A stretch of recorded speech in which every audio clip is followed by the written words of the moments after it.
Bonjour, messieurs. Bonjour à vous et à nos auditeurs et spectateurs qui pourraient actuellement nous regarder ou bien après quand il sera diffusé sur YouTube. Bon, pour votre information, c'est que l'équipe de l'association Caravan et moi-même, Ahmed Larziel, d'origine marocaine, nous sommes ravis de vous réunir et nous vous remercions chaleureusement à tous pour votre participation à cette table ronde. Caravan est une association loi 1901 dont le slogan est l'accès à la culture pour tous. Nous concevons et animons diverses activités et surtout dans les quartiers populaires de Toulouse. Ce sont des moments d'échange, de rencontres, de dialogue, de valorisation des cultures d'origine des immigrés et de défense des droits des citoyens et des citoyennes. Dans le cadre de notre cycle que nous intitulons pour l'égalité des droits, la citoyenneté contre les discriminations, et compte tenu de la crise sanitaire que nous traversons, il nous a paru utile de consacrer une table ronde en visioconférence à chacun des pays du Maghreb. Nous avons déjà réalisé des séances sur le Maroc, l'Algérie, la Tunisie, et maintenant c'est la 4e séance que nous avons organisée et que nous consacrons à la Libye multiculturelle. Je salue aussi et je remercie beaucoup notre ami Hatem de l'association Culture et Rencontres économiques sur la Tunisie à Toulouse et qui nous a beaucoup aidé, notamment et surtout dans la réalisation de cette séance. Donc, le sujet, c'est la Libye multiculturelle. Et présent parmi nous comme intervenant, Taha Jawashi Sayeh, qui est libyen et qui est photographe, guide et journaliste installé en Espagne. Mohamed Jouili, qui revient avec nous après avoir participé à la séance sur la Tunisie, qui est anthropologue en Tunisie, mais très concerné par le Maghreb. Moïse Mustafa Mohamed Ben Ismail, qui est libyen aussi, météorologue et conseiller en développement, et il nous détaillera un peu mieux ses missions dans lesquelles il est impliqué. Al-Muntasser Ikhbiri, libyen, guide et organisateur de voyages culturels, installé à Vendôme, en France. Et Mohamed Al-Mokhtar, libyen aussi, assistant universitaire, traducteur, installé à Alençon, en France. Et Fathi El-Falini, qui est au sud de la Libye, et qui est invité à participer en tant que témoin dans cette séance. Donc, répétant que je vous remercie beaucoup et chaleureusement, et toute notre équipe aussi qui a participé à la préparation de cette émission, et notamment notre technicien Abdel Makouf, qui est lui chargé de la gestion technique de cette visioconférence et même des 3 précédentes, et je le remercie aussi. Par les exposants, avec Taha Jawashi, selon vos connaissances et expériences, voulez-vous nous dire quelles sont les composantes ethniques et culturelles de la société libyenne? Merci beaucoup pour m'avoir ici avec vous. Je voudrais redire autrefois que je ne suis pas spécialiste, mais j'ai travaillé pendant 8 ans. J'ai travaillé comme un guide touristique. J'ai visité pratiquement tout le pays libyen, dans le nord, le sud, l'est, l'ouest, tous les peuples libyens que j'ai rencontrés.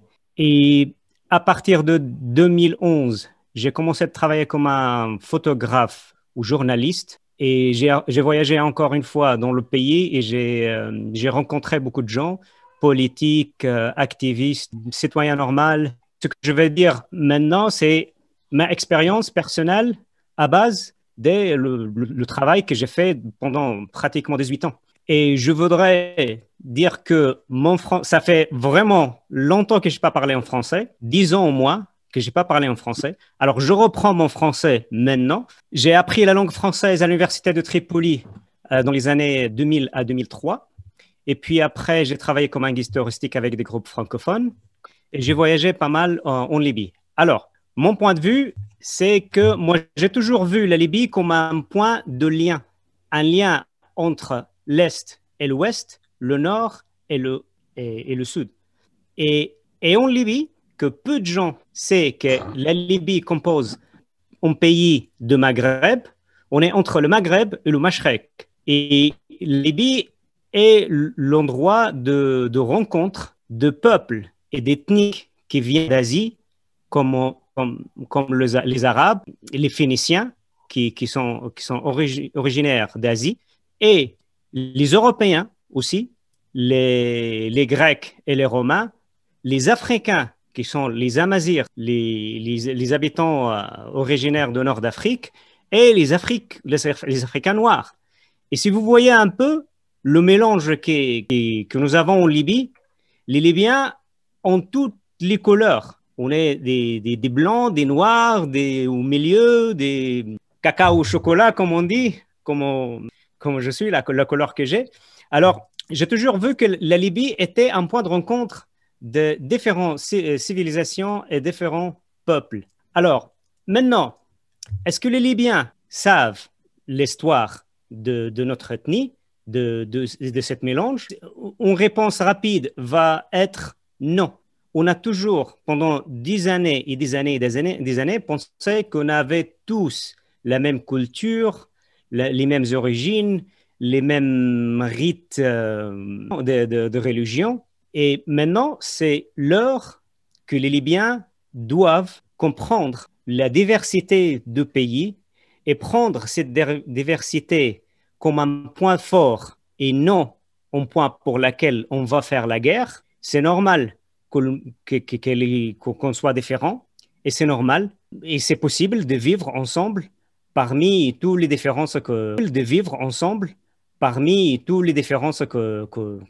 nous avons. Si on va nous prendre comme citoyens libyens, croire à la citoyenneté libyenne, alors après, les ethnies et les origines ne vont pas compter. Ça fait 3 ans que je vis ici en Espagne et j'ai réalisé la relation entre l'Espagne ou l'Andalous avec le nord d'Afrique. C'est quelque chose que je ne savais pas avant. Alors, notre histoire va encore plus loin dans l'histoire que maintenant, on doit comprendre d'où on vient et la mélange culturel que nous avons, qui c'est, à mon avis, c'est un point très, très, très fort. Si on va éduquer nos enfants et prendre la diversité en sérieux, on va sortir de tous ces problèmes que nous avons maintenant. Parce que au moins la moitié des problèmes que nous avons maintenant en Libye vient d'origine d'identité, qu'on ne trouve pas notre identité. On n'arrive pas à partager le pays dont nous vivons tous ensemble.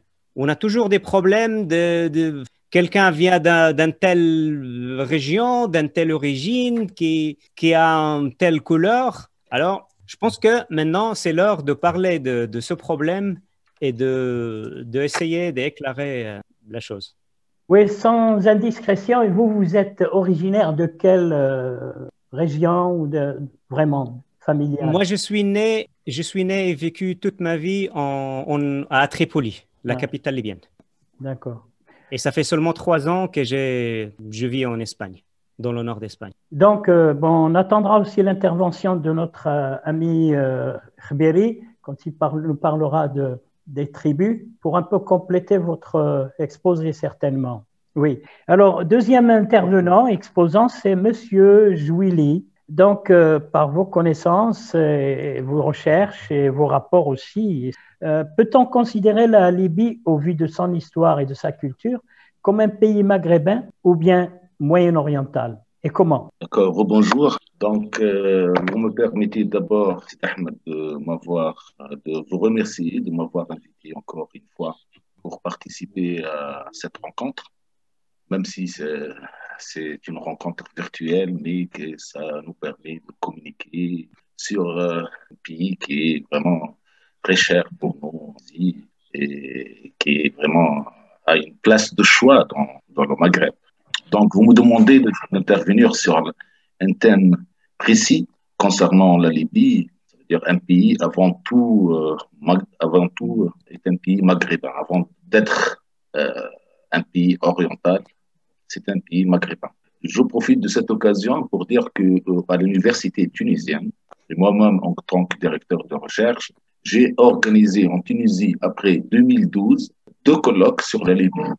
Un colloque à Zarzis, pas loin de Tripoli, sur la diversité culturelle au Maghreb. Effectivement, comme il dit notre ami Joachi, la diversité pour l'unité, la diversité culturelle pour l'unité du Maghreb.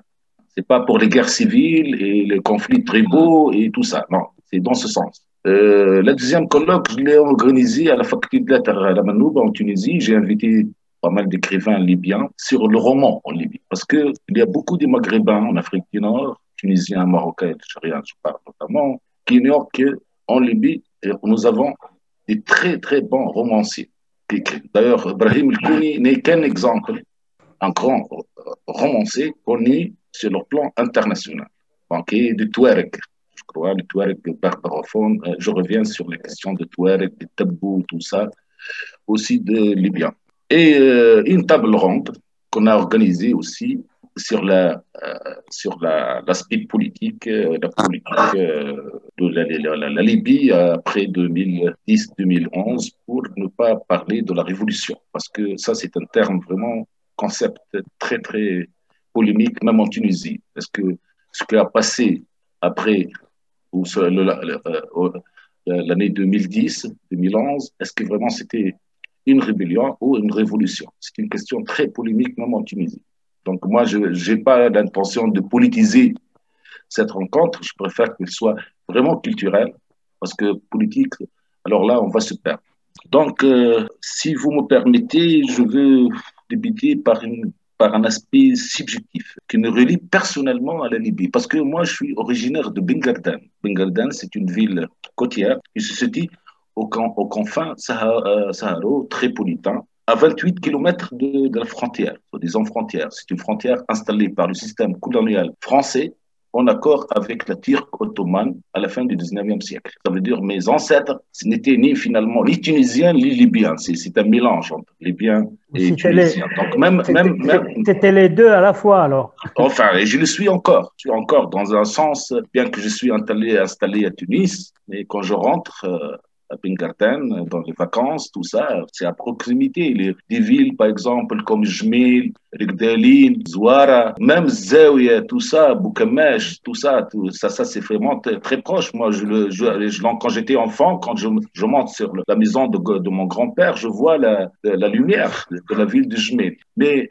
Tripoli, c'est 180 km de Bengardan, alors que Sfax, la capitale du sud tunisien, c'est 300. Mais n'en parlons pas de Tunis, qui est 560 km. Mais la première fois que je suis allé en Libye, j'avais 16 ans avec mon passeport. Au lieu d'aller 30 km, j'étais obligé à cette époque-là de visa, parce que dans les années 70, la Libye, tu ne peux pas entrer dans la Libye sans visa. Donc, faire 60 km pour revenir aller 28 km, bon, ça, c'est une question. Mais quand même, nous avons dans cette région côtière, cette région plutôt frontalière, beaucoup d'attachement à la Libye. Nous avons une culture commune, les festivités, les rites, les chansons, le dialecte aussi. On a un dialecte très proche. Ouais. Voilà. Donc, tout ça, et nos ancêtres, nos grands-pères, nos grands-mères, ils nous parlent de leur déplacement libre entre la Libye et la Tunisie à cette époque-là. Il n'y avait ni passeport, ni rien du tout. Donc, ça, c'est pour dire finalement. Et il y a aussi la plaine de Gefara, la fameuse plaine de Gefara, qui se tend du sud de la Tunisie aux profondeurs de la Libye. Donc, même la géographie dit que nous sommes finalement un seul pays, et que les frontières ont été établies plus tard pour des raisons politiques et tout ça. Donc, j'ai eu le privilège d'aller en Libye, visiter les villes libyennes et dans la région, comment dirais-je, qui se trouve à côté de la Tunisie, dans la région de l'ouest libyen, depuis mon jeune âge.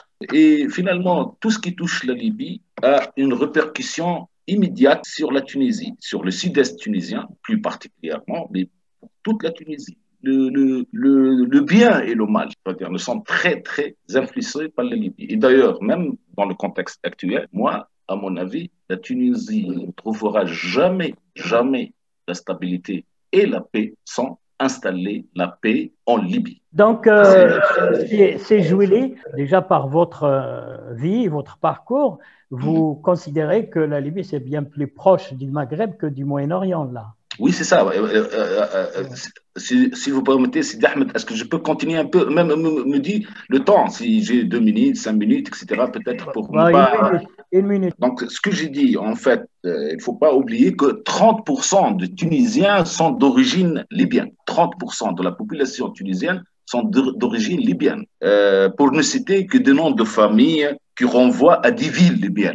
Nous avons des familles, par exemple, Ghriani. Ghriani renvoie à Ghrian. Zouari renvoie à Zouara. Msrati, c'est à Msrat. Tarhouni, c'est à Tarhouna. Ça, Msrati Bourguiba d'ailleurs. Bourguiba, il dit toujours, il a toujours le plaisir de dire que je suis d'origine tripolitaine. Lui, mes ancêtres me viennent de Msrat. Ça, c'est Bourguiba. Donc, nous avons aussi des noms de famille qui renvoient à des tribus, de Allagi, Warshefani, Warfili. Ça, ce sont tous des noms de famille.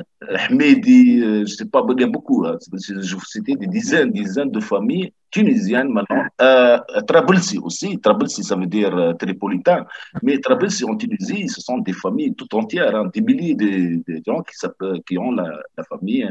Le nom de famille Trabelsi. Même les fameux tripolitains Trabelsi, les gens de Ben Ali. Et pour plaisanter, une fois, dans un hôtel, il y avait des Libyens à côté de moi. Je voulais juste m'amuser avec eux et les provoquer. Au début, j'ai dit que seuls les Trabelsi qui ont détruit ce pays, ça veut dire la Tunisie. Donc, quelqu'un de Libyen, il m'a regardé dans les yeux, etc. Il me dit, ne t'inquiète pas, les Trabelsi ont détruit la Tunisie, hein, les gens de Ben Ali, mais celui qui les arrêtait à l'aéroport quand ils voulaient fuir le pays, c'est un Tarhouni, un certain Tarhouni, le général de la brigade antiterroriste en Tunisie. Donc, c'est grâce à Tarhouni que les Trabelsi n'ont pas fui la Libye. Donc, ça pour te dire que vraiment, le rapport entre la Libye et la Tunisie est vraiment très, très étroit. Et donc, pour finir, dans une minute, de toute façon, là où vous trouvez le couscous, c'est le Maghreb. Ça, pour parler de la gastronomie. Là où vous mangez le couscous, c'est le Maghreb. C'est vrai que l'existence aussi d'une communauté amazigh en Libye, à Jabal Nafous et à Zouar essentiellement, ça veut dire que vraiment, au fond, la Libye est un pays maghrébin. Mais reste qu'il y a aussi l'aspect oriental, surtout dans l'est de la Libye. L'ouest, le centre de la Libye et même le sud. Le sud, c'est un mélange africain, etc. Bon, il y a une communauté noire aussi très importante en Libye, au sud de la Libye. C'est d'ailleurs comme tous les pays du Maghreb. Dans les pays du Maghreb, le sud, Maroc, Algérie, etc., il y a une communauté noire. Pour finir, et ça, je n'ai pas encore une fois l'intention de politiser cette rencontre.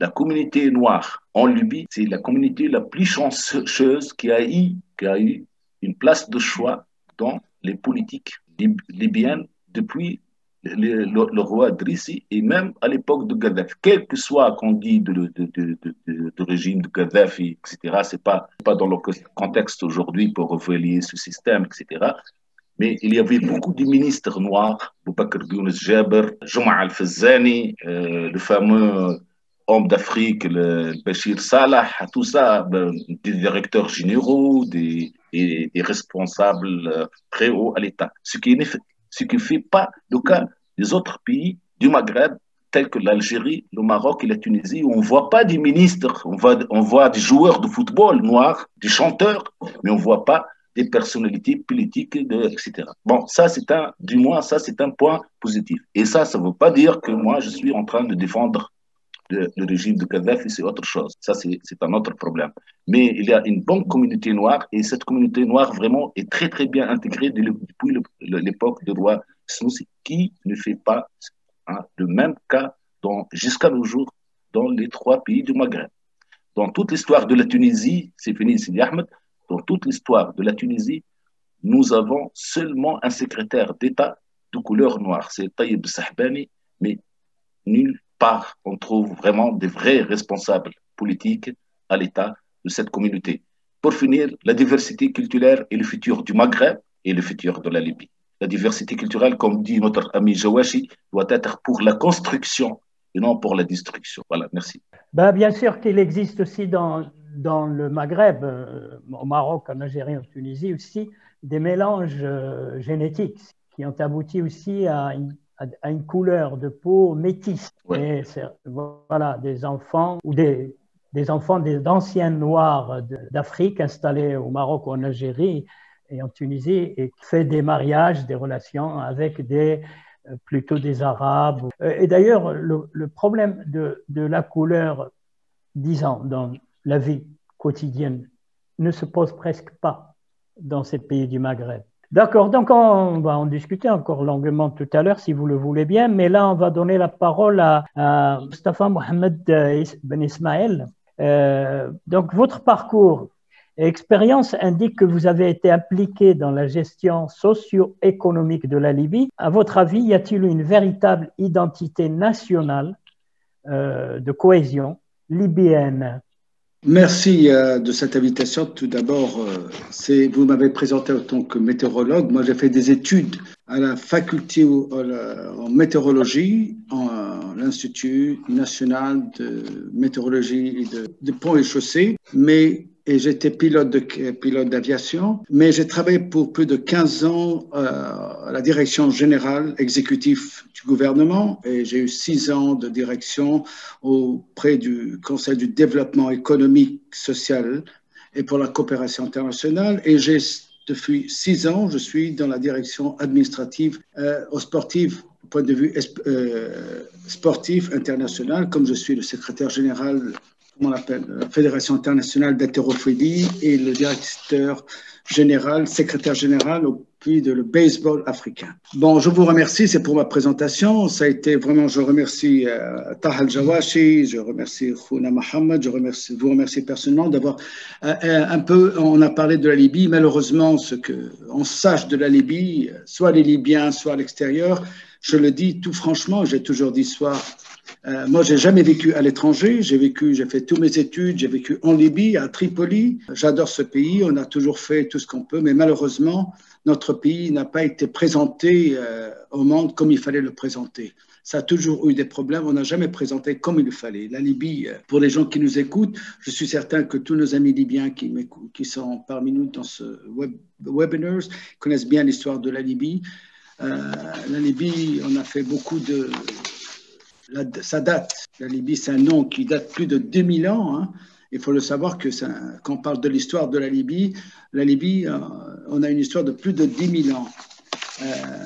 Si on parle de je vais prendre quelques points de l'histoire pour revenir aujourd'hui, pour répondre à la diversité de la Libye, soit à l'est, soit à l'ouest, soit au nord, au sud.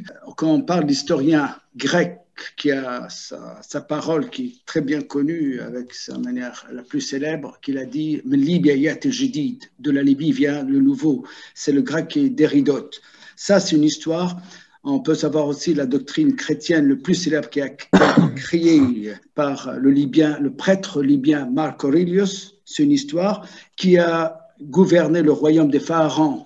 Qu'est-ce que nous tâche dans le monde qu'on ne connaisse pas la Libye? La Libye n'a jamais été montrer ou démontrer à sa vérité. La Libye, quand on parle de la Libye, on parle de politique. 42 ans, on a parlé de politique. On n'a jamais parlé de la valeur du Sud à la valeur de l'Est. La Libye, il y a une diversité historique. À l'Est, le côté grec et l'Ouest, c'est le côté romain. Quand on parle de Marc Aurelius, quand on parle le commandant militaire le plus célèbre des armées romaines, qui est sorti du commandant de la Libye, Caracalla. C'est une histoire, c'est une vérité. Qui divise la Libye, c'est Homs, c'est Lebda. C'est le plus grand empereur Septimus Severus qui a gouverné et qui est mort à York, en Angleterre. Si on parle de l'Andalousie, qui a Tariq Ben Ziyad qui est parti de la Libye pour aller combattre l'Andalousie, l'État islamique.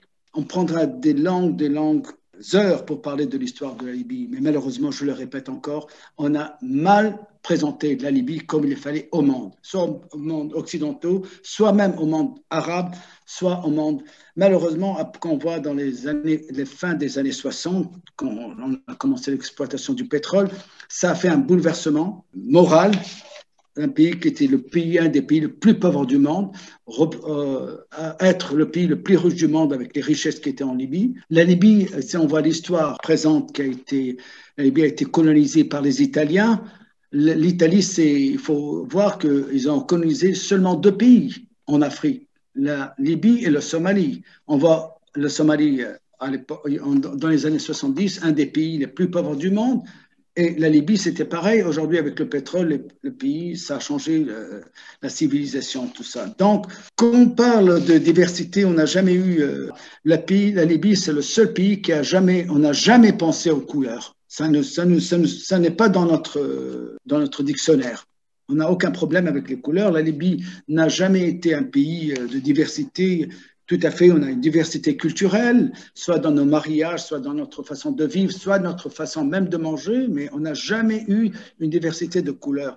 Quand je pense M. Ahmed a parlé à l'époque où il y avait des gens responsables avec une couleur un peu métisse, on n'a aucun problème. Aujourd'hui, c'est pareil. Hier, demain, on n'a aucun problème de ça. Ça ne change pas. Et c'est ce qu'on espérons qu'on reste dans le même concept, parce que si on parle aujourd'hui dans l'économie de la Libye, qu'on a toujours, la Libye, c'est un pays de transition, nord, est, sud, ouest. Quand je parle de nord, de l'Europe, qu'on est à 3 heures. Donc, quand on voit, si on veut parler les premiers pyramides à travers l'histoire, je ne sais pas, je pense que nos guides le savent très très bien. Quand on va à la région de Germain, les pyramides, tout ça, c'est une histoire. Personne n'en a parlé de ça. On n'a jamais présenté, c'est malheureux. Donc, la découverte de la momification qui a été découverte de Wan Mohag, et que ça, on n'a jamais prédit que la Libye a une culture historique. On a parlé soit du pétrole, soit des armées, soit de ça. On n'a pas parlé que la Libye, c'est une diversité d'histoires, c'est un nombre de cultures, de fusions entre les peuples. Et la Libye, c'était toujours, autant ces peuples ont fusionné et fondu pour former une grande nation qui est la Libye, dans toutes ses perspectives, depuis les histoires, les Turcs, les Arabes, les Maltais, les Circassiens, les Grecs et les Africains.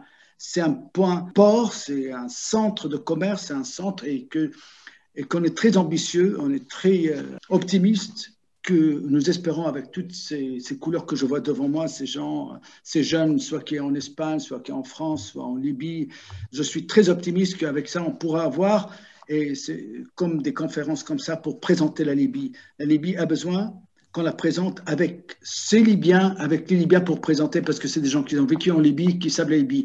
Malheureusement, on ne veut pas parler des problèmes qui se passent en Libye. Ces problèmes-là ont été créés pour les Libyens, il faut parler franchement. Les problèmes qui se passent en Libye, les Libyens, ils veulent vivre comme tout le monde, ils ont le droit de vivre, et avec leur diversité, avec leur choix de vivre dans un pays riche de 1,7 million mètres carrés, toutes les possibilités. Donc, je veux m'arrêter là. Selon vous, c'est Ben Smaïl, la population, toutes les régions de Libye ont vraiment avantage et atout à vivre dans la cohésion nationale générale de la Libye. Ça veut dire il peut, si elle n'est pas bien confirmée, il peut y avoir une bonne identité nationale. Mais il existe l'identité nationale car les Libyens, on a des familles de Tripoli, j'ai des familles qui sont à Misrata, j'ai ma famille qui est au Benghazi, qui sont dans le sud. C'est des cousins. On n'a aucun problème de ça. Le problème,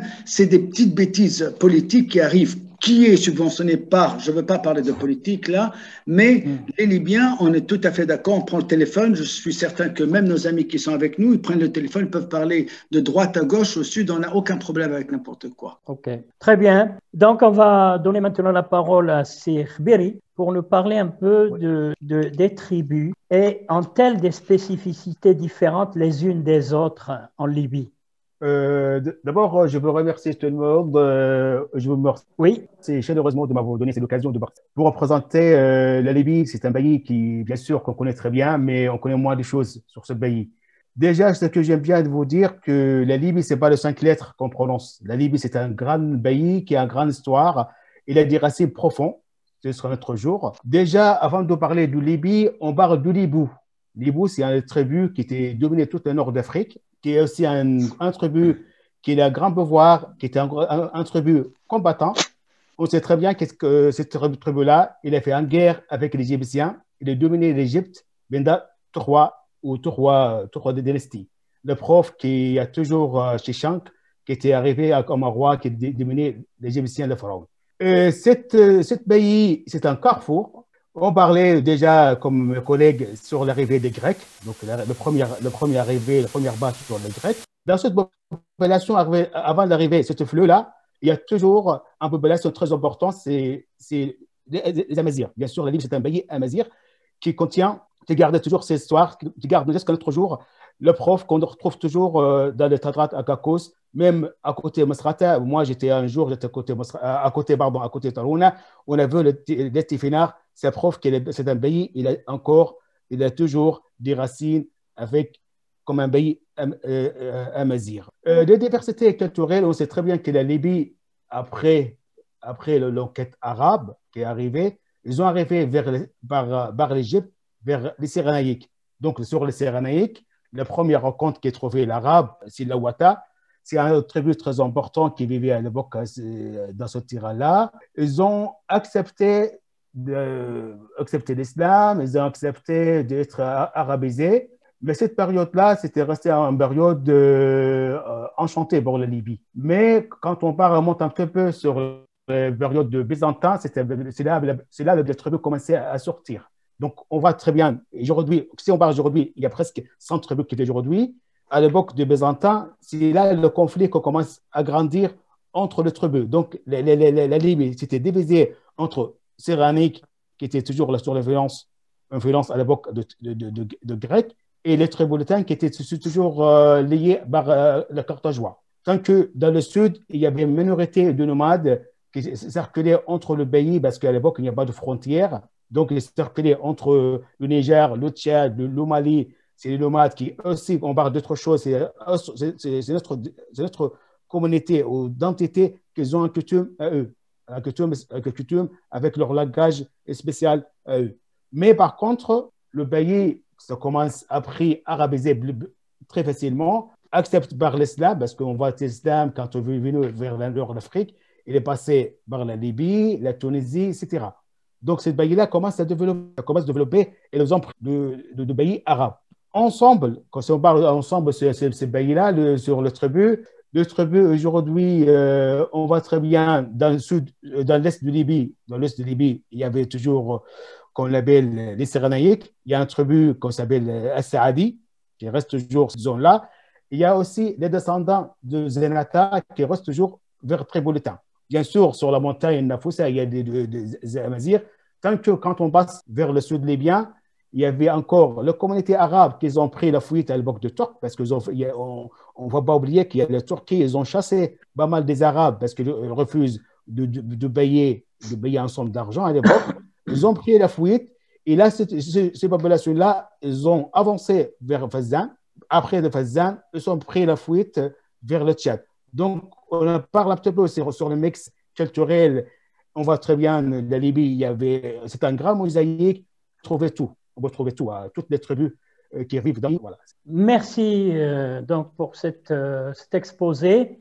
Et, parce que souvent on répète dans les médias, par rapport à l'actualité, que Kadhafi était bien, en rapport avec les chefs de tribus, que maintenant même les chefs de tribus sont d'un côté plus que d'un autre, comme si c'était les chefs de tribus qui géraient la politique ou la vie de la société libyenne. Bon, bien sûr, il y a un peu de vrai là-dedans, mais pas tout à fait. Et est-ce qu'elles ont ce poids? En fait, l'existence de tribus ou le système tribal ou l'existence en Libye, il ne faut pas qu'on cache. Hein.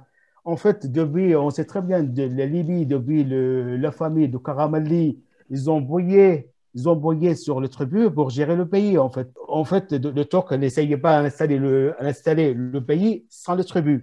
Donc, très bien, comme on dit, le patron qui gère les choses, c'est les tribus. C'est les mêmes choses, les mêmes pas que Kadhafi utilisait. On sait très bien que Kadhafi, c'est un bédouin qui était de famille de Sirte. Donc, lui, il a fait appel pour toutes les tribus bédouins comme lui, hein, pour être, vous dire franchement, pour être un bouclier. Les systèmes qui gardent le pouvoir de Kadhafi pour 40 d'années, c'est les chefs de tribus. Sans tribu, Kadhafi ne doit pas rester ce temps-là. Ça, c'est la réalité qu'on sache. J'ai juste quelque chose. Oui. Excusez-moi, quand on parle de 42 ans de gouvernement de Kadhafi ou quoi que ce soit, quand on parle de tribus, la Libye n'a jamais été un pays tribal. C'est tout d'abord, un pays n'a jamais été un pays tribal. C'est un pays, parce que la majorité de la population a essayé de s'implanter dans le nord du pays. Le roi Al-Malik Idriss al-Senussi, quand il est arrivé en Libye, il est d'origine d'Algérie, quand il a passé pour aller arriver jusqu'à l'est de la Libye, à Jarbou, il a trouvé qu'il y a une minorité tribale qui n'était pas à la hauteur pour construire un pays. Après son départ en Égypte et revenir de l'Égypte, il est venu directement à l'ouest de la Libye. Et de là, parce que toute la partie de l'ouest, c'est pas du tout une partie tribale. Si vous permettez que, si j'appelle aujourd'hui, qu'on parle, si je veux juste ajouter quelque chose que ce qui se passe aujourd'hui en 2020, je ne veux pas parler de 2021, il n'y a que 2 mois, ce qui s'est passé en Libye, politiquement en Libye, c'est ce qu'on voit, toutes les informations, les tribaux, les tribales, je ne sais pas quoi, ça n'existe pas parce que toute la partie ouest en Libye, ça n'existe pas de partie tribale. Si on parle, ils sont divisés, on parle je ne veux pas parler de politique parce que c'est très compliqué, mais la Libye, c'est une minorité qu'on parle de tribus. C'est plutôt un pays moderne, c'est un pays qui parle une minorité de gens, c'est des tribus. Kadhafi, je suis tout à fait d'accord avec ce qu'il a dit M. Khbiri, c'est que Kadhafi a bien choisi deux tribus très importantes dans le sud, placées à l'est de la Libye pour se marier avec quelqu'un de l'Est pour avoir parce qu'il sait que la partie ouest, on pense pas, les gens de l'Est n'ont jamais pensé de la tribu ou de cette mentalité tribale. Jusqu'à aujourd'hui, les tribus n'ont pas de poids, mais malheureusement, c'est ce qui se passe, autre chose. Il ne faut pas parler de politique parce que ça a été compliqué là. Merci à vous deux. À ce point-là, je suis. Oui, une réaction. Je confirme que mon collègue disait que moi, autant que Libyen, et j'ai 40 ans, et jusqu'à aujourd'hui, je ne connais pas mon tribu, j'ai jamais connu mon tribu, donc ça veut dire que la tribu, c'est pas vraiment au moins à Tripoli ou dans la zone dont je vis moi, je parle de moi-même, la tribu ne comptait pas. Ne compte pas. Merci. Oui. En fait, moi, ce que je voudrais dire au départ, moi, je ne soutiens pas du tout le tribu, hein. Mais par contre, je voudrais dire que c'est une chose qui existait en fait. On ne peut pas nier que les tribus ne jouaient pas un rôle très important. Si on revient le coup d'État de Kadhafi, si on revient un petit peu sur le coup d'État qu'il a fait Kadhafi, il a joué sur le tribu, ça c'est sûr. Mais il reste encore, c'est le problème qui fait qu'on garde toujours notre identité. Je suis optimiste. Mais si on va jouer, puis il y avait 2-3 mains qui veulent jouer sur ce rôle-là, on va diviser le pays. Ça c'est très grave. Donc c'est pour ça, moi, j'essaye de lancer un message, un appel pour les Libyens. Il faut qu'on il faut qu'on sache faire quelque chose pour que la Libye reste réunie. Sinon, elle va diviser en 1000 morceaux. Bien sûr. C'est vraiment une chose peut-être... Bien sûr, ce phénomène social, anthropologique, ancien des tribus existait partout dans le monde. Il existe encore dans beaucoup de pays. C'est Ahmed, si vous me permettez juste 30 secondes pour vous dire que le système tribal en Afrique du Nord en général, c'est pas seulement en Libye. Oui, voilà, c'est ce que j'allais dire. Voilà, le système tribal en Afrique du Nord, généralement, c'est en dehors des villes. Et donc, dans des villes comme Tripoli et Benghazi, essentiellement, on ne sent pas le tribalisme. À Tunis, à Casablanca, c'est la même chose, ou à Alger. Mais dès qu'on descend aux profondeurs des pays, c'est là où il y a les tribus, tout ça, etc. Et donc, voilà. Exact. Non, Khoui Mohamed, excusez-moi, c'est juste que vous venez de dire. Tout à fait, il n'y a pas de tribus dans les villes. Même, je parle de région. Toute la région ouest, ça n'existe pas. Quand on parle de la région est, même à Benghazi même, ça existe. Parce que Benghazi, même Bani Raz, c'est juste un port. Mais juste le côté de Bani Raz, qu'on va sous à Shahat, Tripolitane, tout ce que vous trouvez, excusez-moi, Tolmita, tout ça, toutes ces régions-là, c'est des tribus. C'est ce qu'on voit, ce qui se passe aujourd'hui. vite parce que j'ai pas envie de parler de politique. Parce que si vous voulez, à la fin, c'est juste pour expliquer ce qui se passe politiquement en 30 secondes, je peux vous expliquer exactement ce qui s'est passé. Mais j'espère que c'est pas de la politique, c'est une histoire. Captain Ben Ismaïl, Sidi Ahmed, Captain Ben Ismaïl, justement, vous parlez de Shahat, de Sousa de la Libye, c'est pas Sousa. Oui, de la Libye. Voilà. Il faut signaler quelque chose que beaucoup, malheureusement, ne sachent pas que le plus beau site archéologique de l'Antiquité dans le sud de la Méditerranée sont en Libye. Les plus beaux sites grecs, essentiellement. Et on a le temple de Zeus, qui c'était le temple très de important. Zeus, le seul avec ces 12 colonnes qui existent. Moi, j'étais à Misrata une fois, j'ai vu le plus beau théâtre romain après théâtre de Rome. C'est quelque chose de splendide à Misrata. À Sabrata, à Sabrata, oui, c'est à côté de moi, même pas 100 km. 100 km. Oui, mais parce qu'il y a beaucoup de gens qui parlent de Misrata. Misrata, c'est ça. Vous faites trop de politique, Voilà, c'est ça.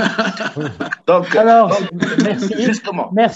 Et ça, peut-être, Sidi Ahmed, juste une phrase courte. C'est justement, là, il y a un Japonais que je l'ai rencontré d'ailleurs à Dakar, à Sénégal, il y a 2 mois au Sénégal. Il m'a dit la Libye peut oublier le pétrole et vivre juste du tourisme culturel s'il y a une stabilité politique. Mais parce que tellement 2000 km des sites archéologiques, ça va attirer beaucoup de monde. Donc c'est ce que nous espérons pour nos frères. Vraiment, c'est la stabilité. Voilà, c'est ce que je dis.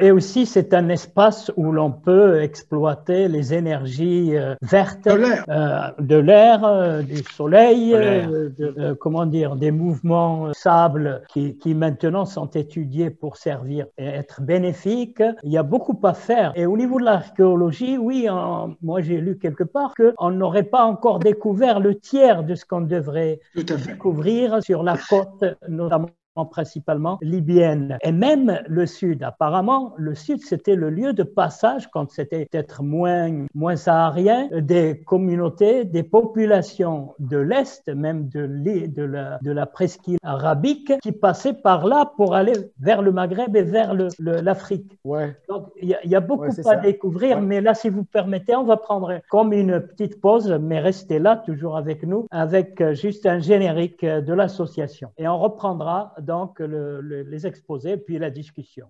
Merci.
Toujours avec nos intervenants, dont je vais rappeler vite fait le nom pour nos auditeurs et spectateurs surtout. Taha Jawashi Sayer, qui est photographe, guide et journaliste vivant en Espagne. C'est Mohamed Jouili, anthropologue en Tunisie et notamment concerné par le Maghreb. Et Moïse Mustafa Mohamed Ben Ismaïl, qui est... Al-Mouiz. J'aurais deviné, mais j'ai pas osé. Comme ça n'a pas été écrit en arabe. Moi, Ezoui, là, comment dire, ça me convient. Mohamed Ben Ismail, météorologue de formation, mais conseiller en développement en général en Libye. Montassir Khbiri, qui est guide et organisateur de voyages culturels et qui est installé en France à Vendôme. Mohamed El-Mokhtar, qui est aussi libyen et qui est assistant universitaire, traducteur et maîtrisant la langue française notamment, qui est installé à Lançon en France. Et notre invité, Fathi Fellani, traduit là en arabe, pas comme je l'ai vu écrit en français. Donc, si vous permettez, on va continuer avec le dernier exposé, avec c'est El-Mokhtar. Vous avez, vous, entre autres, obtenu une licence en langue et littérature française, mais en Libye. Alors, est-ce que la société libyenne est ouverte aux cultures étrangères aussi? D'abord, rebonjour à vous tous. Je vous remercie d'avoir m'accueillir en discutant sur le sujet de la Libye, notre pays. Oui, comme réponse, c'est assez intéressant pour l'étudier la langue française en Libye, mais c'est vrai, c'est pas très populaire, mais il y a pas mal de départements de langue française presque dans toutes les universités libyennes. Il y a parfois des facultés de langue ou facultés des lettres qui enseignent des langues françaises, soit pour être enseignées après enseignant ou traducteur, quel que soit dans les affaires étrangères parfois. Et en tout cas, pour notre sujet, comme à l'ouverture de la société libyenne sur les cultures étrangères, la Libye et les Libyens étaient toujours, à mon avis, très ouvertes avec ces environnements et avec des étrangers et ces cultures. Si on retourne en arrière en histoire, en fait, comme les autres, les collègues sont déjà expliqués, mais de l'autre côté de l'ouverture sur les cultures, depuis des anciens tribus libyens qui sont arrivés sous la direction du roi Shishak Ier, qui est devenu le pharaon d'Égypte et le fondateur de la 22e famille pharaonique, après d'avoir visionné dans la société égyptienne, et sa famille qui a vécu pendant 5 générations, ils ont pu s'intégrer dans cette civilisation et l'ont dirigée pendant presque 2 siècles. Et d'autre part, la Libye était toujours une destination de multiples civilisations qui ont fusionné dans la société libyenne, y compris les Grecs qui sont installés à l'Est, qui sont construits les célèbres sites historiques dont Shahat, Benghazi et tout ça. Et l'arrivée des Phéniciens. Allô, entendez? On entend très bien. On entend très bien. Sur les côtes de l'ouest de la Libye, et ils ont établi des anciennes villes historiques très connues dans les capitales actuellement Tripoli et les Magna, le Bda et Sabrata, et leur contact constant avec les tribus qui étaient en ce moment, à cette époque, les Berbères, également les Amaziques, bien sûr, également les Romans qui dirigeaient l'Empire romain à cette époque, depuis la ville de Leptis Magna, dirigée par Septime Sévère, Septimius Severus, d'origine libyenne. Ensuite, l'arrivée des musulmans arabes et leur intégration et affinité avec la population et les tribus libyennes. D'autre côté, la Libye a toujours été une extension maghrébine, en lien très proche avec ses voisins maghrébins, et aussi une porte vers la culture orientale, bien évidemment, dans toutes les civilisations qu'elle a traversées, depuis l'époque de l'expansion des anciennes tribus berbères en Afrique du Nord. Ensuite, les Carthaginois, les Romans, les Grecs et les Arabes dans différentes époques, les Omeyyades, les Abbasides, les Abbasiya, les Aghaliba, aussi les Fatimi, bien sûr, puis récemment les Ottomans. La Libye n'était pas du tout séparée dans son centre géographique maghrébin, culturellement et même politiquement.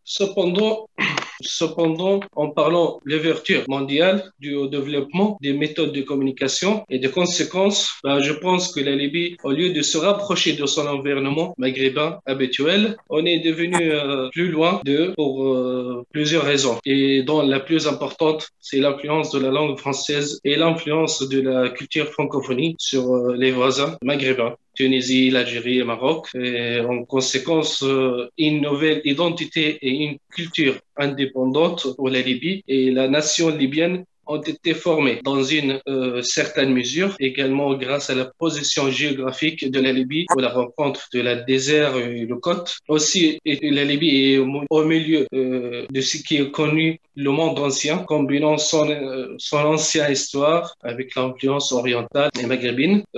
En fait, la Libye est un lieu ouvert pour des rencontres entre les cultures, les civilisations, les origines, les races. Et ces multiculturalisme qui enrichit l'identité libyenne. Pour cette raison, les Libyens sont très attachés par ces traditions. Cela se voit par exemple dans les événements sociaux.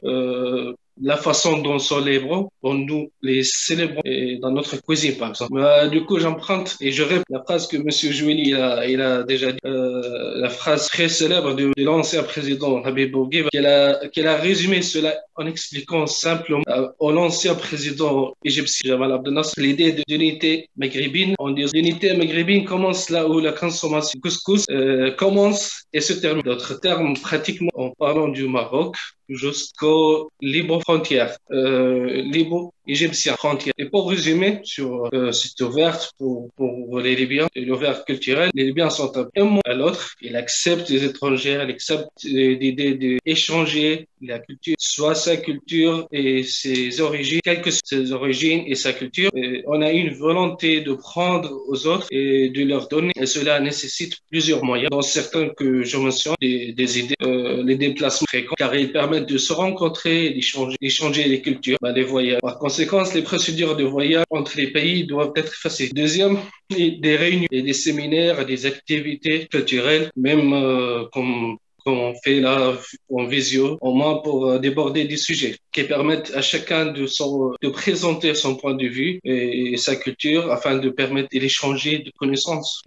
Aussi, faciliter l'apprentissage des langues, car les langues sont les clés pour comprendre les cultures et des idées des autres. Et bien sûr, le rôle de chacune des agences gouvernementales officielles, des institutions et des organisations civiques dans l'éducation des jeunes en particulier, des citoyens en général. L'idée d'échanger des cultures, le monde aujourd'hui, comme on a dit, est un petit village. Enfin, le rôle de la communauté libyenne à l'étranger dans la réalisation d'activités de forums culturels dans lesquels l'identité culturelle en histoire libyenne sont relevées. C'était quelques idées pour le sujet de l'ouverture des Libyens vers la culture étrangère. Je vous remercie. Merci, c'est Mokhtar. Donc, la langue officielle, bien sûr, installée, c'est bien la langue arabe, mais la langue arabe classique, qui est traduite dans la vie quotidienne par, disons, un certain dialecte courant, usuel. Mais quelles sont les autres langues qui sont très utilisées quand même en Libye? Sous le règne de Muammar Kadhafi comme maintenant, quelles sont les autres langues qui sont notamment étudiées à l'université, par exemple? À l'université, pour les départements, premièrement, quand on est langue étrangère, c'est à l'université, dans l'éducation. La première, c'est l'anglais. Depuis les collèges, on prend l'anglais. Pour les autres langues, c'est juste, en fait, dans l'université, c'est à chacun le choix. Comme il y a toujours faculté des lettres ou des langues. Il y a le département de l'anglais, bien sûr, français, italien, espagnol. Je pense que ça commence les Russes, ça commence à intéresser un petit peu. Mais comme la Libye n'était pas vraiment très ouverte vers le tourisme, ça, il n'est pas très intéressé par les autres langues qui sont très connues. Par exemple, je sais bien en Tunisie, ils sont assez intéressants par les Russes, comme il y a des touristes, les touristiques russes, et l'ukrainien aussi, je pense. Il y a plein de langues qu'on n'a pas en fait. On intéresse plutôt dans l'anglais, premièrement, et le français. Merci. Est-ce que quelqu'un parmi vous a une idée du nombre de ressortissants libyens, d'origine libyenne, qui vivent à l'étranger, notamment en Europe? Est-ce que vous avez une idée? Parce qu'apparemment, il n'y avait pas beaucoup de Libyens dans le monde. Je crois que la grande communauté libyenne qui vit à l'étranger, c'est une grande montagne. C'est une grande communauté parce que, bon, comme le libyen ou de part, comme le barrière de langue, ça c'est très important. Comme l'anglais, c'était bien axé à l'école, donc les gens qui font la grande montagne. Donc là, vous trouvez une grande communauté. Si on parle de France, c'est un pays qui vient de couvrir pour le Libyen. Il y a presque, je peux dire, il y a 700 personnes qui vivent en France. 700, pas plus que ça. C'est ancien, c'est peut-être avant 10 ans. Ce que je veux parler. Je pense qu'ils sont un peu nombreux pour le moment.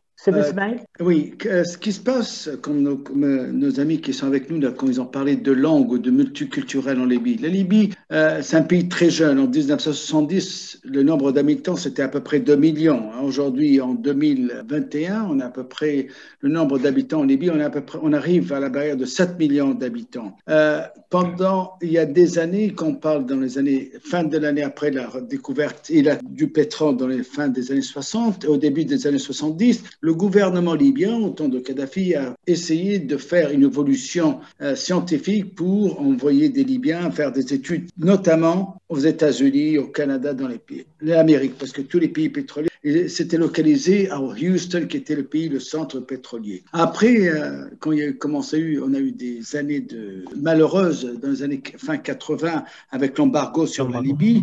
Donc, les Libyens sont restreints dans leur pays. C'était une très petite minorité qui pour aller voyager à l'étranger pour parler les langues étrangères. Il y avait dans les universités, comme dans n'importe quelle université au monde, ils ont des départements de langue.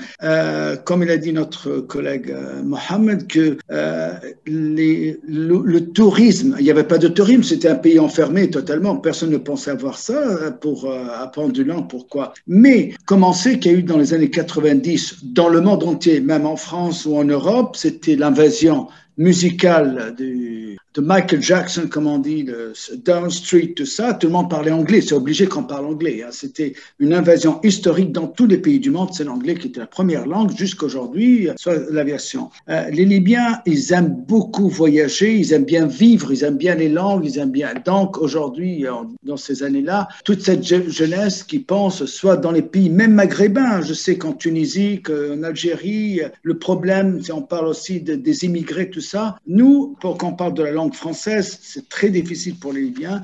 Ils ne pensent pas beaucoup. Pourquoi? Parce que la difficulté d'avoir une possibilité d'avoir des visas pour aller en Europe, soit notamment en France. Donc ça, c'est ce qui a fait un problème pour la langue française. C'est ça. Par exemple, aujourd'hui, tous les Libyens ils ont choisi, par exemple, l'Asie pour faire des études universitaires, soit dans les pays asiatiques, en Malaisie, soit qui c'est disponible pour la moyen surtout financier, hein, il faut dire. Soit ça a beaucoup de choses. Mais il faut savoir que les Libyens, la nouvelle génération, c'est des amoureux de langue, c'est des amoureux au monde, ils sont ouverts à tout le monde, ils acceptent tout le monde. Ça, c'est pas moi qui le dis, c'est une vérité qu'on voit toute cette nouvelle génération qui voyage, ils adorent. Merci. Et maintenant, on va donner un peu la parole à Lani Fathi, qui est présent parmi nous comme invité pour un peu, selon ce qu'il a entendu dans cette séance ou bien d'autres renseignements qu'il a, lui, à sa disposition, peut nous éclairer avec liberté. C'est فلاني فتحي. إذا كنت لم تفهم سؤالي وهو أنك مشترك معنا كضيف فلك الحرية أن تعبر عن ما سمعته في هذه الحصة أو ما تعرفه عن الحياة العامة في ليبيا فيما يهمك. إذن يمكنك التكلم بالعربية ونحاول الترجمة وهنا المتدخلون سوف يشاركون. وإذا كان هناك مترجم فهو أحسن.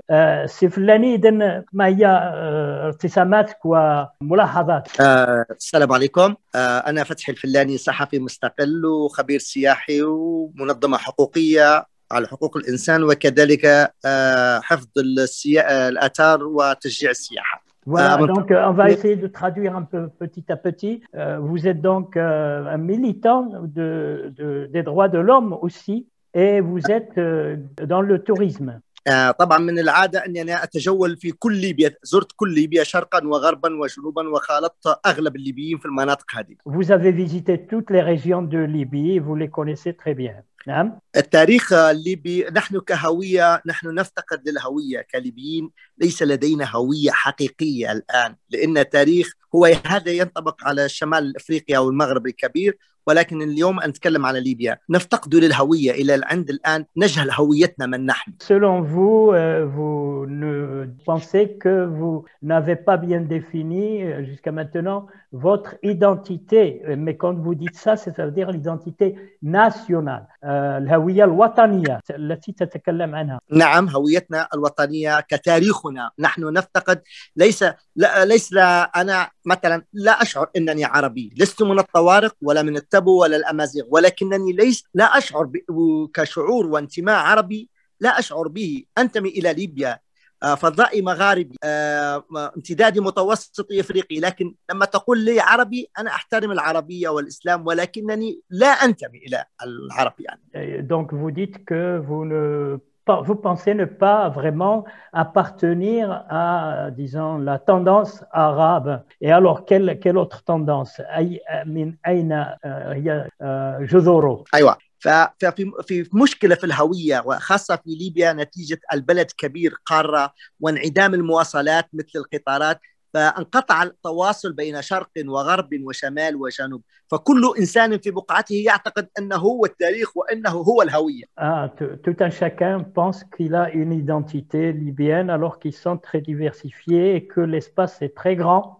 Ce pays est très large et que... Mais ça, c'est une question aussi en rapport avec l'histoire. Quand il y avait un État centralisateur assez fort et qui a quelque part conquis tout le territoire, il a quelque part, beaucoup, ça dépend des pays, unifié le pays. Mais quand il n'y avait pas cet État central, ou qu'il n'y avait qu'un État central, par exemple, dans la capitale de l'époque, eh bien sûr que il est difficile de penser dans l'histoire que c'était une unité générale. إذن هذا أظنه من تاريخ كل البلدان ولا سيما البلدان الشاسعة. لكن نحن لدينا تاريخين، تاريخ نظري ما قاله الإخوة نحن فسيفساء وخليط من البشر، ولكن التاريخ الواقعي كل إنسان يعتقد أنه هو التاريخ وهو الهوية، وهذه مشكلة كبيرة. على امتداد الزمن تعودنا صوت واحد، ثقافة واحدة، اسم واحد. يعني نضرب لك مثال، بعد ثورة فبراير أغلبية الليبيين لأول مرة يسمعون بالأمازيغ، هذه مصيبة يعني أول مرة.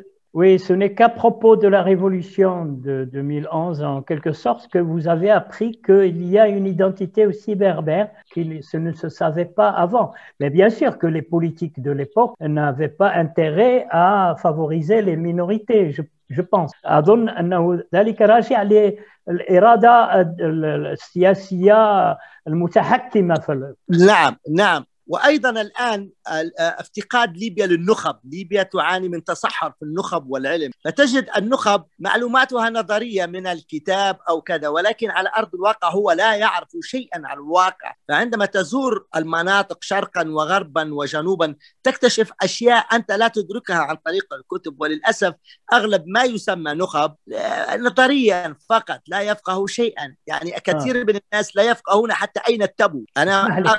Vous pensez que l'élite intellectuelle, l'élite, disons, politique et tout ça ne connaît pas tellement la réalité du pays dans tous ses recoins, dans tout son territoire, mais qu'il ne propose que des théories à partir du centre. Et ça, c'est pas spécifique à la Libye.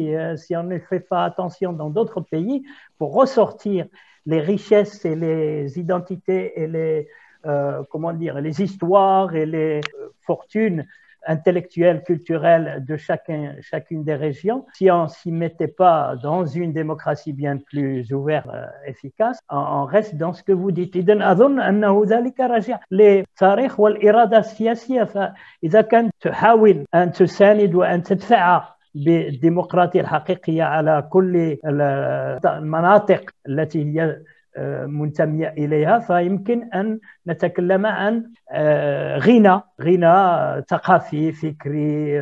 هذه المشكلة، نحن نعاني من تصحر ثقافي، نحن نحتاج إلى زلزال ثقافي. هويتنا المشتركة ليست ذات لون واحد. يعني كثيرا من الليبيين لا يعلمون أن في ليبيا 4 لغات، يعني العربية والأمازيغية والتارجية ثم التبوية ثم الهوسة. هذه مصيبة يعني، فهمت؟ هذا نخب، ما يسمى بنخب. يعني توجد هوسة ولو كان 2000 أو 3000 شخص يتكلمونها، لكنها لغة إفريقية موجودة في ليبيا. تجد مدينة كاملة في ليبيا تتحدث الهوسة فقط. فنحن نحتاج ليس التفاعل السياسي، حتى الإدراك الوجداني الليبي يرفض الآخر، في تصحر، في جفاف. يعني الآن الكل يتكلمون بورقيبة ليبي وسبتيموس، وهذا اسم تاريخ نظري، وهذا ينطبق على عدة دول ليس لليبيا فقط، ولكن في الواقع ليبيا تفتقد إلى الهوية. الآن في ليبيا لا نعرف ماذا هويتنا، هل نحن عرب، هل نحن أفارقة، هل نحن ماذا يعني. كثير لا أحد يستطيع أن يحدد الهوية،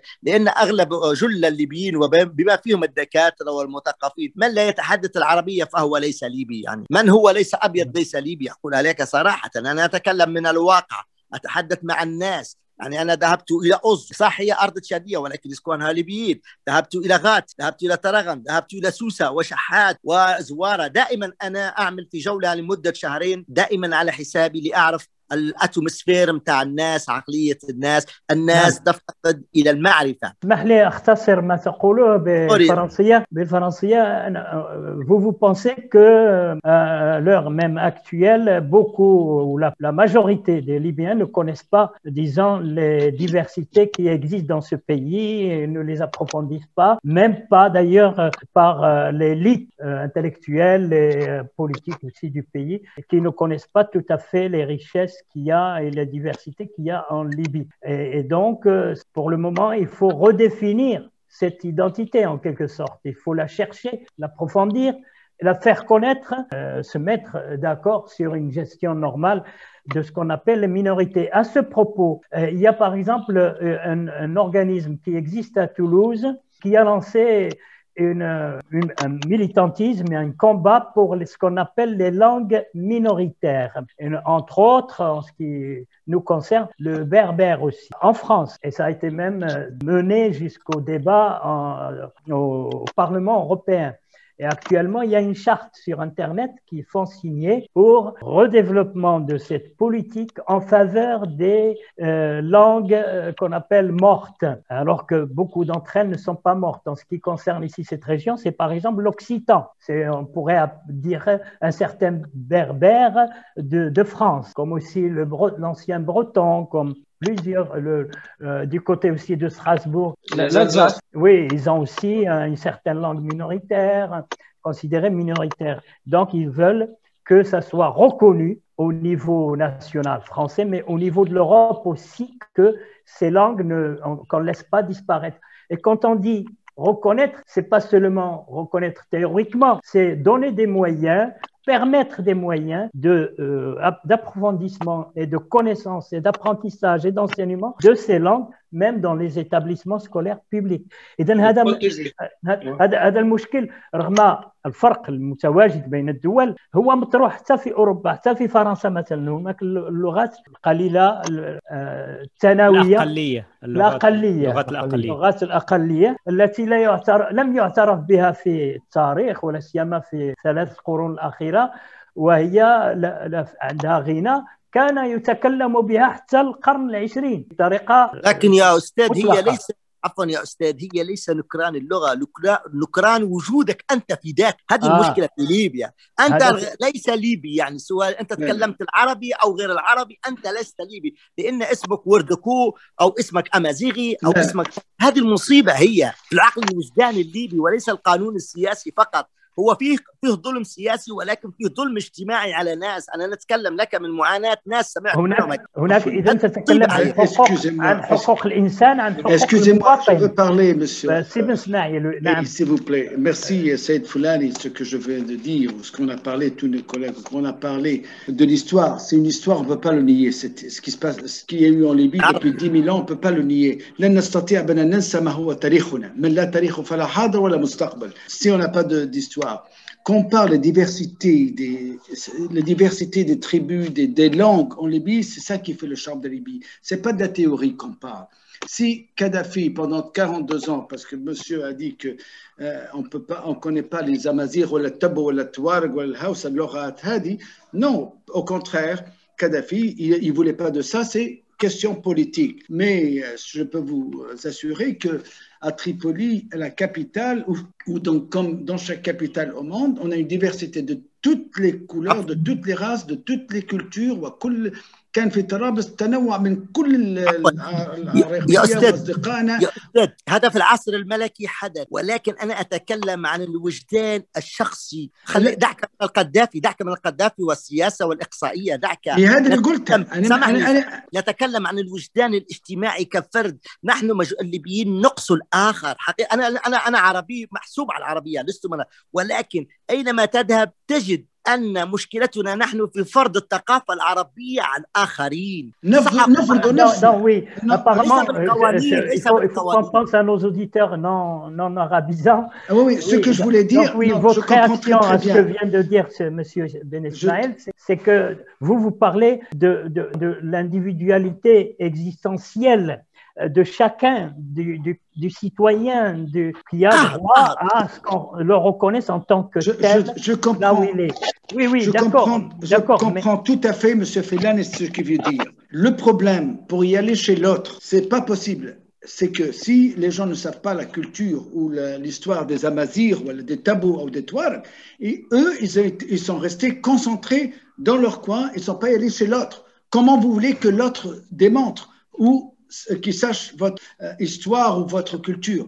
Bon, il y a des gens que nous, par exemple, on est internationaux, on est national, on voyage, on part un peu tout, on a connu des Amazirs, des Tabokada. Mais les gens qui sont chez eux, on ne peut pas y aller s'ils ne démontrent pas, ils ne font pas. Par exemple, on a un des plus beaux festivals touristiques, soit Ardam, soit Arad, soit Sabha. Moi, je peux vous dire que je suis allé jusqu'à Toumo, les frontières du Niger. Je connais très très bien. Si on va à Kofra, on va à Dakhla, qui est la frontière égyptienne, toutes ces tribus, c'est eux, ils démontrent.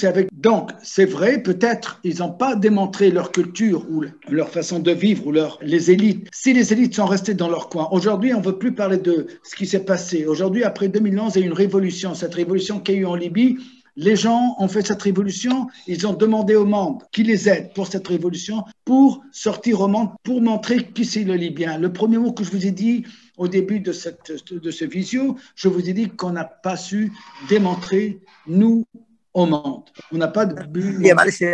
الآن أبين أعود نحركه إلى مواضيع أخرى لأننا قريب تكون نهاية هذه الحصة. اسمح لي.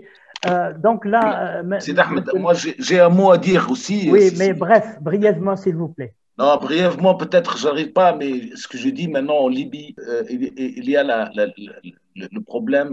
De toute façon, ça n'existe pas seulement en Libye. Hein.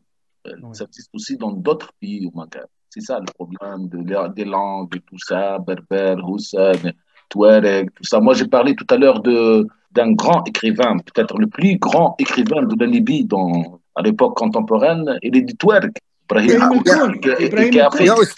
يا أستاذ في ليبيا ليس يمنعك من اللغة. القضية ليست قضية لغة فقط، قضية أنت لست ليبي، أنت في ذاتك لست ليبي. هذه المصيبة هي. Non, mais ce que vous dites, c'est le Fellan. Je dis qu'il est maintenant temps en Libye de construire un projet civilisationnel qui est basé sur la diversité culturelle. La Libye سيد أحمد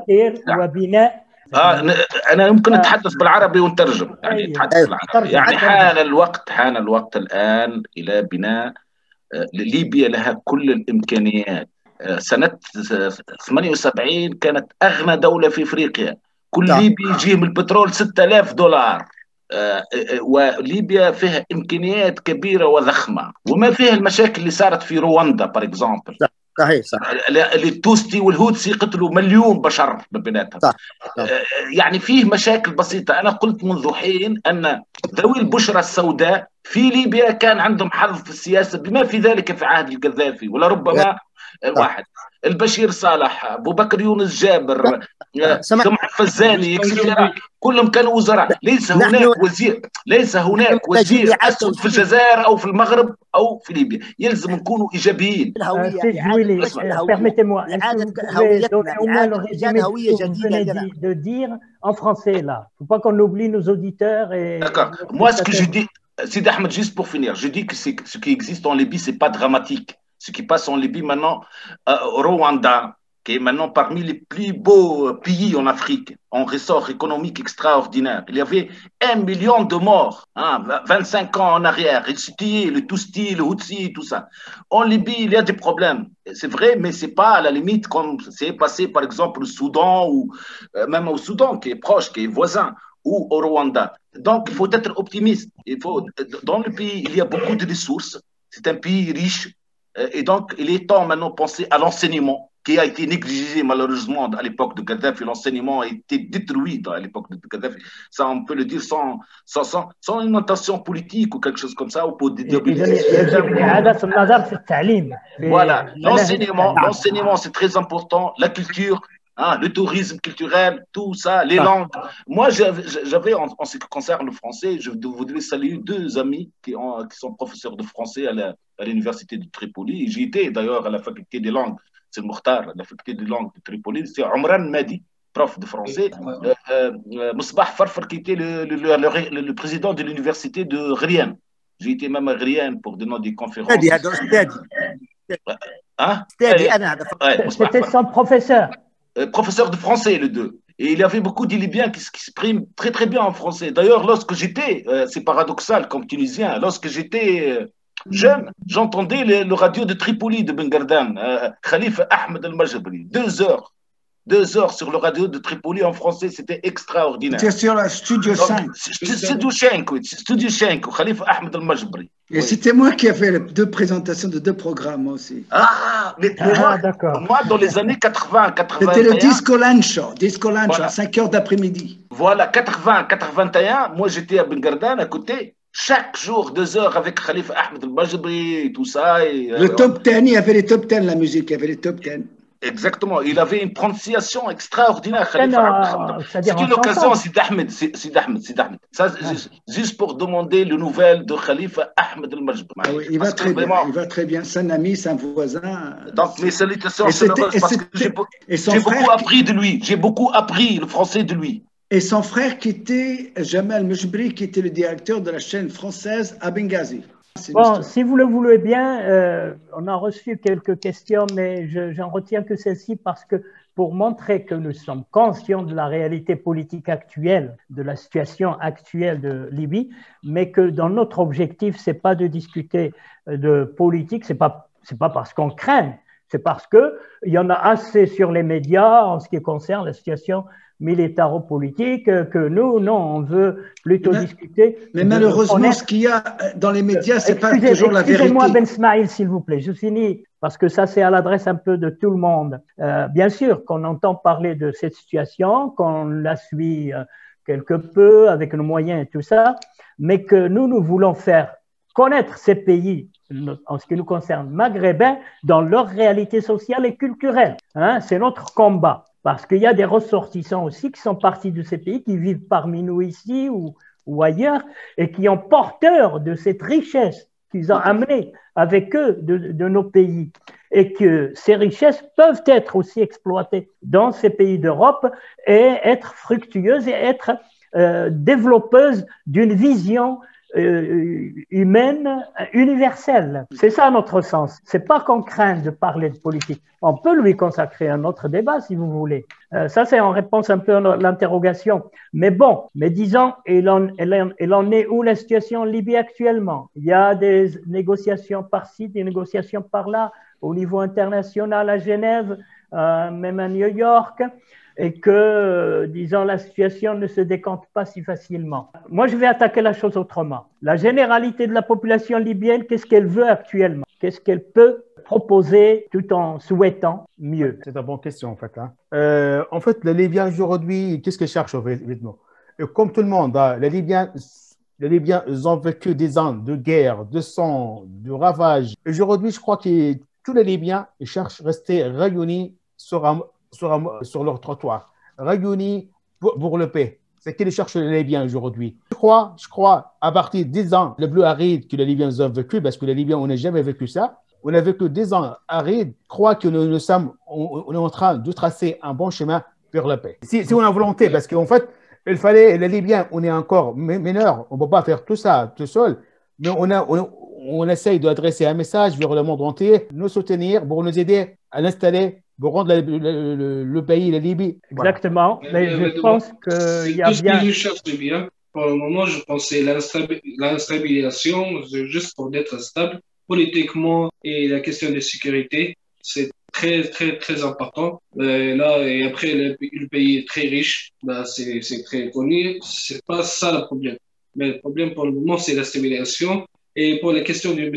Fathi, la question de l'identité, C'est vraiment très intéressant. On connaît, mais je pense le manque de l'intéressé, c'est pas très intéressé par l'éducation.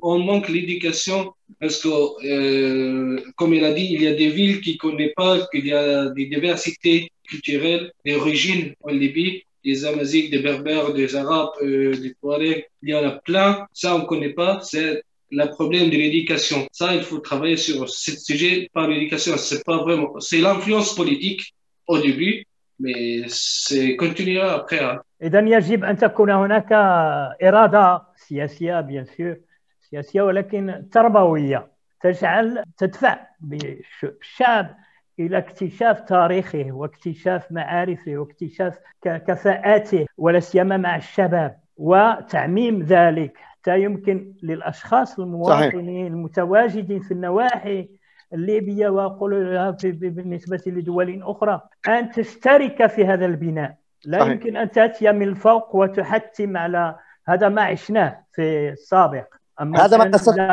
قصدته أنا هذا ما قصدته نعم. الوجدان الشعبي نعم الوجدان الشعبي المتعدد ولكن في نفس الوقت الباحث عن التلاقي عن التجمع على الصعيد الوطني وأنا أقول على صعيد المغرب العربي تمام الاشتراك في كل ما يمكن أن ينتج غنى وثروة ومعرفة واكتشافات وداك الشيء على الصعيد أنا نقول مغاربي ماشي غير ليبي صحيح. Donc, si moi, je voudrais dire quelque chose. Moi, je pense que tous les Libyens, sauf ceux qui sont au pouvoir politique ou pouvoir militaire, tous les Libyens voudraient stabilité, développement et direction sage. Et puis, quand on a ces trois éléments, après, les Libyens vont rencontrer autrefois et retrouver leur identité. Est-ce que je pense? Exact, c'est clair, oui, je pense, oui. C'est-à-dire qu'il faut stabiliser maintenant la situation et pour ça, il faut des bonnes volontés de tous côtés et après en même temps, voir comme la vision d'avenir pour tout le monde. Ça, c'est ce que le peuple libyen doit souhaiter et rêver de l'avoir le plus proche possible. Ça, et nous, avec vous, de l'extérieur dans ce sens. Donc, une question aussi qui m'est parvenue, c'est que le rôle des réseaux sociaux dans le monde entier et ses influences, quel impact sur l'identité libyenne et sur la jeunesse? Point de vue journaliste, plutôt. Oui. Je pense qu'on a un côté positif qui est petit et un côté négatif qui est assez grand. Comme pratiquement tous les Libyens utilisent les réseaux sociaux, c'est un endroit où les politiciens et les militaires dépensent beaucoup d'argent pour faire une sorte de situation un peu diffuser la haine et diviser la société libyenne parce que cela convient. Mais de l'autre côté, il y a pas mal de jeunes, les réseaux sociaux les permettent de reconnaître ce pays et visiter autres endroits qu'on ne connaissait pas avant, qu'on ne connaît pas. Et alors, moi, je dirais que plus que la moitié est négative, mais quand même, il y a un côté positif avec les réseaux sociaux. C'est aussi un moyen exploité.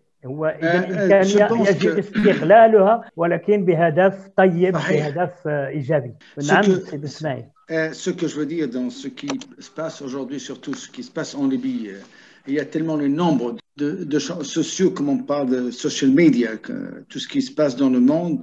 Surtout en Libye, on a un grand nombre de quoi qu'il en soit de ces social médias. Ça, des choses positives et ça, des choses très négatives. C'est à cause de ça que la Libye, parce que les deux questions que vous avez posées par les gens qui ont écouté, qu'est-ce qu'ils veulent les Libyens et par les réseaux sociaux, c'est ça qui a fait de la Libye un problème qu'on n'a pas pu jusqu'à aujourd'hui arriver pour reprendre notre identité, pour la réconciliation nationale. Ça a un côté positif et un côté, puis qu'est-ce qu'ils veulent les Libyens? Les Libyens, ce qu'ils veulent, c'est qu'ils restent en paix, tout seuls, ils peuvent résoudre leurs problèmes. Moi, c'est ce que je pense que les réseaux sociaux jouent un rôle positif, mais pour un pays tout le monde a parlé, qui a un manque de culture, un manque d'éducation, je pense que ça donnera plutôt négatif que positif. Merci beaucoup, mais je vais vous donner quelques secondes chacun pour un peut conclure maintenant cette séance parce que vous savez qu'on est suivi par le couvre-feu chez nous. À partir de 18h, 6h tout à l'heure, il faut normalement qu'on soit rentré chez nous. Donc, quelques secondes pour que chacun peut-être prononce une petite conclusion ou un avis qu'il n'a pas encore dit. Bon, on commence par ces mots de Je remercie d'abord mes amis qui étaient avec nous parce que ça fait presque 2 heures de temps où on a abordé un sujet très important. Le sujet d'identité libyenne, il fallait qu'on travaille dessus parce que ça commence déjà par l'école. Manque d'éducation, c'est très, très, très, très, très grave pour la Libye. Et je crois que si on travaillait sur l'éducation, sur l'école, planter une conception de respecter l'autre, planter une conception de connaître son histoire, je crois que la Libye, ça va monter le plus vite possible. Avec les réseaux sociaux, parce qu'on revient sur les réseaux sociaux jouent un rôle très important dans la société libyenne parce que les Libyens sont très gourmands de contacts. Malgré nous, la Libye, on n'est pas un pays très développé au niveau de communication. Mais je reviens toujours en disant que la Libye, ça prend un peu de temps, mais il fallait qu'on commence par l'école et par l'éducation. Oui, c'est moi. Excusez-moi. Oui. Oui, quel est votre dernier mot dans cette émission? Franchement, j'espère, comme tous, que les choses vont changer un peu en Libye et que les Libyens vont enfin connaître eux-mêmes et retrouver l'identité qu'on cherche tous. Parce que, en général, les Libyens n'ont pas des problèmes entre eux, ni tribal, ni militaire, c'est une question des politiques, des bêtises politiques, comme a dit au début mon collègue Al-Mouaz. Moi, je vois un futur pour la Libye. Si la Libye se stabilise politiquement, le reste va venir naturellement. Merci. C'est Mokhtar. Enfin, sur le sujet de l'identité libyenne, c'est bien sûr, on concentre sur l'éducation, donner plus des informations sur toutes les origines et les cultures qui existent en Libye pour les Libyens. Et enfin, j'ai le plaisir de participer avec vous et je vous remercie bien et je vous remercie. Je remercie tous les participants qui étaient avec nous. J'ai enchanté. J'avais le plaisir de partager avec vous cette heure. Merci. Monsieur Ben Smaïl. Merci beaucoup. Merci à tous. C'est un grand plaisir pour avoir commencé à assembler. Vous avez assemblé toutes ces personnes, toutes ces images que ça me fait chaud au cœur. Bonne chance à vous, tous ceux qui vous êtes à l'étranger ou qui sont en Libye. Je vous souhaite tout bonheur, santé. Stay safe, comme on dit. Et merci, M. Saïd Mohamed. Fedani, j'espère vous revoir très bientôt. Barakallahu fikum. C'est un grand plaisir. Merci. J'espère qu'on refait encore une autre fois. Inch'Allah. C'est Joueli. Je dis que c'était un grand plaisir pour moi d'être parmi vous. J'ai l'impression, j'ai le grand plaisir comme si je suis rentré chez moi loin de 600 km parce que, comme j'ai dit, la Libye était proche de mes parents, de ma famille, tout ça. C'est ma famille, en fait. Nous sommes une seule famille. Donc, moi, ce que je dis, c'est que les peuples apprennent dans la souffrance. Et je crois que, j'espère que les Libyens, pendant 10 ans, ils ont beaucoup souffert. Mais comme d'autres peuples, les Allemands, ils ont beaucoup souffert pendant la Deuxième Guerre mondiale. Les Rwandais, les Africains, ils ont beaucoup souffert. Mais j'espère que cette crise-là, c'est une crise qui va engendrer une nouvelle génération en Libye, une nouvelle conscience pour construire le pays. C'est ce que je veux dire. Et je vous remercie, Sidi Ahmed, de votre association, de m'avoir invité encore une fois. Et voilà, la prochaine. Il ne faut pas oublier nos frères mauritaniens parce que la 5e fois, ça sera la Mauritanie ou c'est pas possible, quoi. Et on doit travailler, tous, soit pour nos concitoyens qui sont à la diaspora en France ou en Espagne, etc., ou bien nous qui sommes là, on va travailler beaucoup plus davantage sur vraiment une vraie unité du Maghreb. Ce n'est pas l'unité du Maghreb politique. Merci à vous tous et à vous toutes. C'est Jouili, en réponse un peu à votre souhait, c'est qu'il se dessine dans notre esprit d'en faire une où l'on soit ensemble des personnes de chacun des pays du Maghreb dans une même séance. C'est bien. Et bien sûr, on va définir un peu des sujets essentiels qui peuvent nous permettre de dialoguer ensemble. Et je pense que c'est la prochaine séance dans ce sens-là. Et je pense bien sûr à la Mauritanie. S'il y a possibilité de le faire aussi, pourquoi pas. Voilà. Bon courage. Merci et espérons que ce dialogue continuera au-delà de nous entre ces pays qui sont quand même, comment dire, des pays de peuples maghrébins, frères et sœurs, qui sont même parfois mariés les uns aux autres, qui se connaissent, qui parlent les mêmes langues et qui ont la même religion, principalement l'islam, et qui ont des cultures et une histoire assez partagée. Quand on parle même des Romains, on les a trouvés devant nous dans chacun de ces pays. La relation avec l'Afrique, chacun de ces pays est lié à l'Afrique. On est au centre du monde sans en avoir l'air. Eh bien, je pense que le Maghreb pourra faire vraiment au centre du monde si l'on a cette volonté et si l'on a ces échanges et ces dialogues fructueux, positifs, honnêtes aussi. Ben, merci à vous tous. Merci. Merci. Et à une très prochaine fois. J'étais très ravi de faire votre connaissance. Bonne soirée. À bientôt. Beaucoup. Au revoir. Au revoir. Stay safe. Au revoir.